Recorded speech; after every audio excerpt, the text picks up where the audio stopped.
Hello everyone and welcome to Who's He on the TV. In this festive episode I'll be talking about Christmas movies. Movies that give you a warm glow inside and make you want to drink a large mug of hot chocolate by a roaring fire.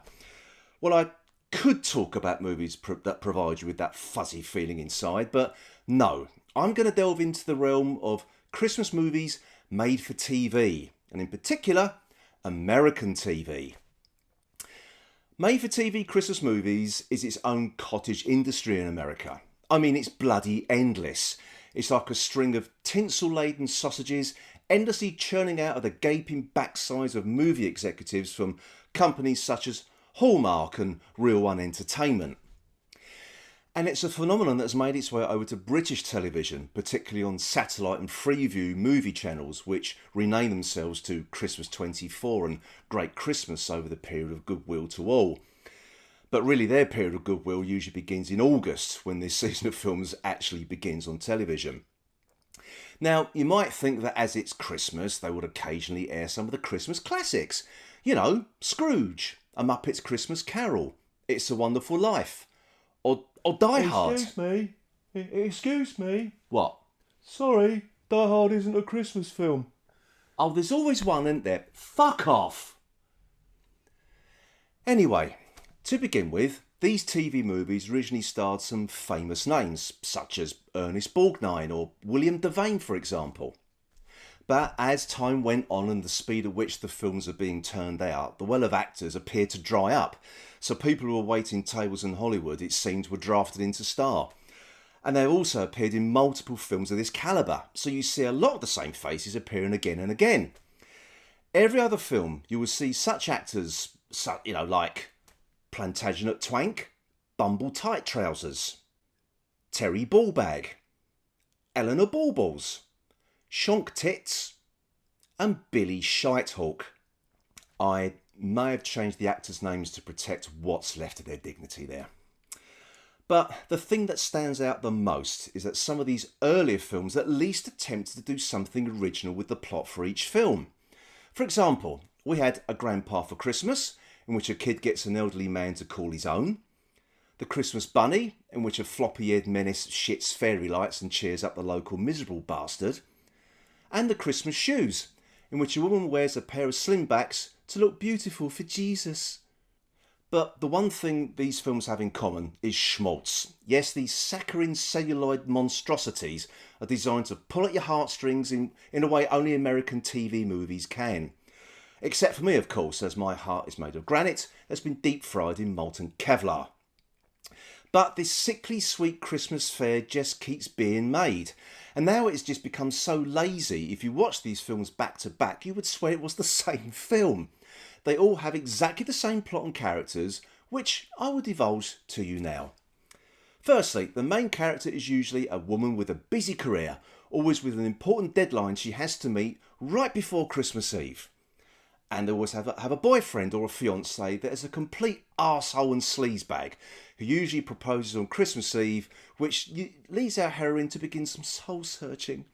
And then you have a hot bloke that the main character hates to begin with, but slowly warms to him and falls in love with, and it's the one she bins her boyfriend off for at the end of the film.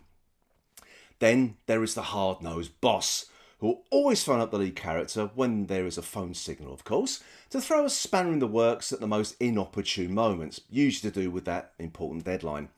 And lastly, there is the best friend, who always has their life in order, and is the one who tells the main character to follow their heart.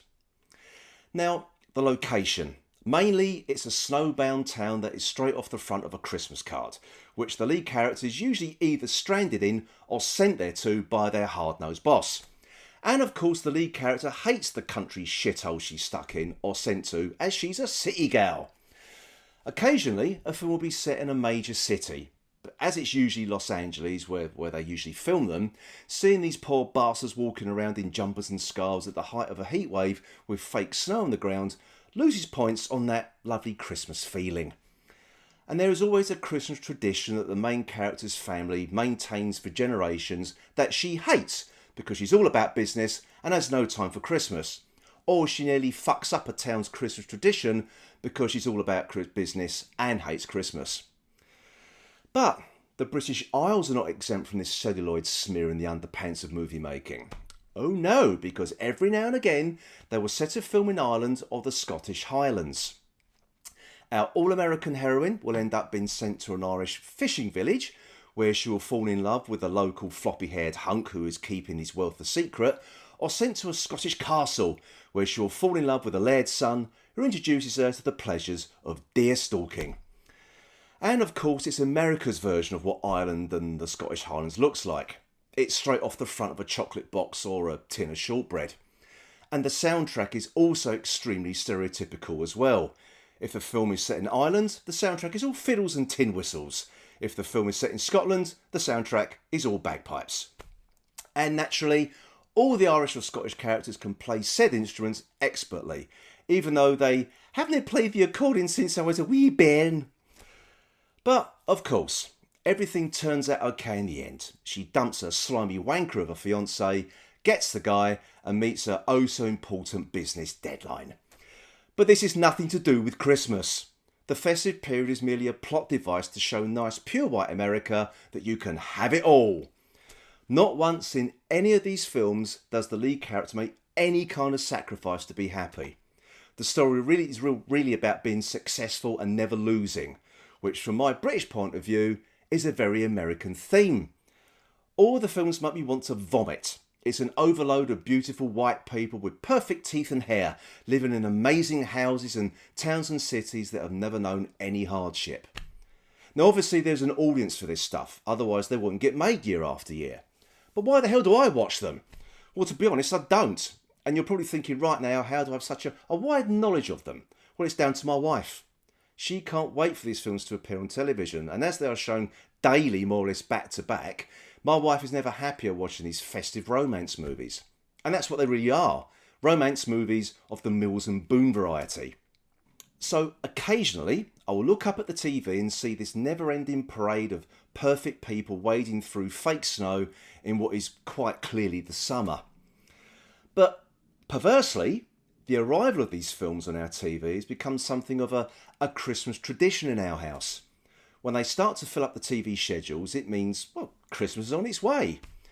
So if you feel being uplifted by watching a successful businesswoman finding love while those around her try to find the perfect recipe for turkey, pour yourself a glass of Prosecco and relax. I won't be. I'll be in the corner mumbling humbug to myself. Merry Christmas.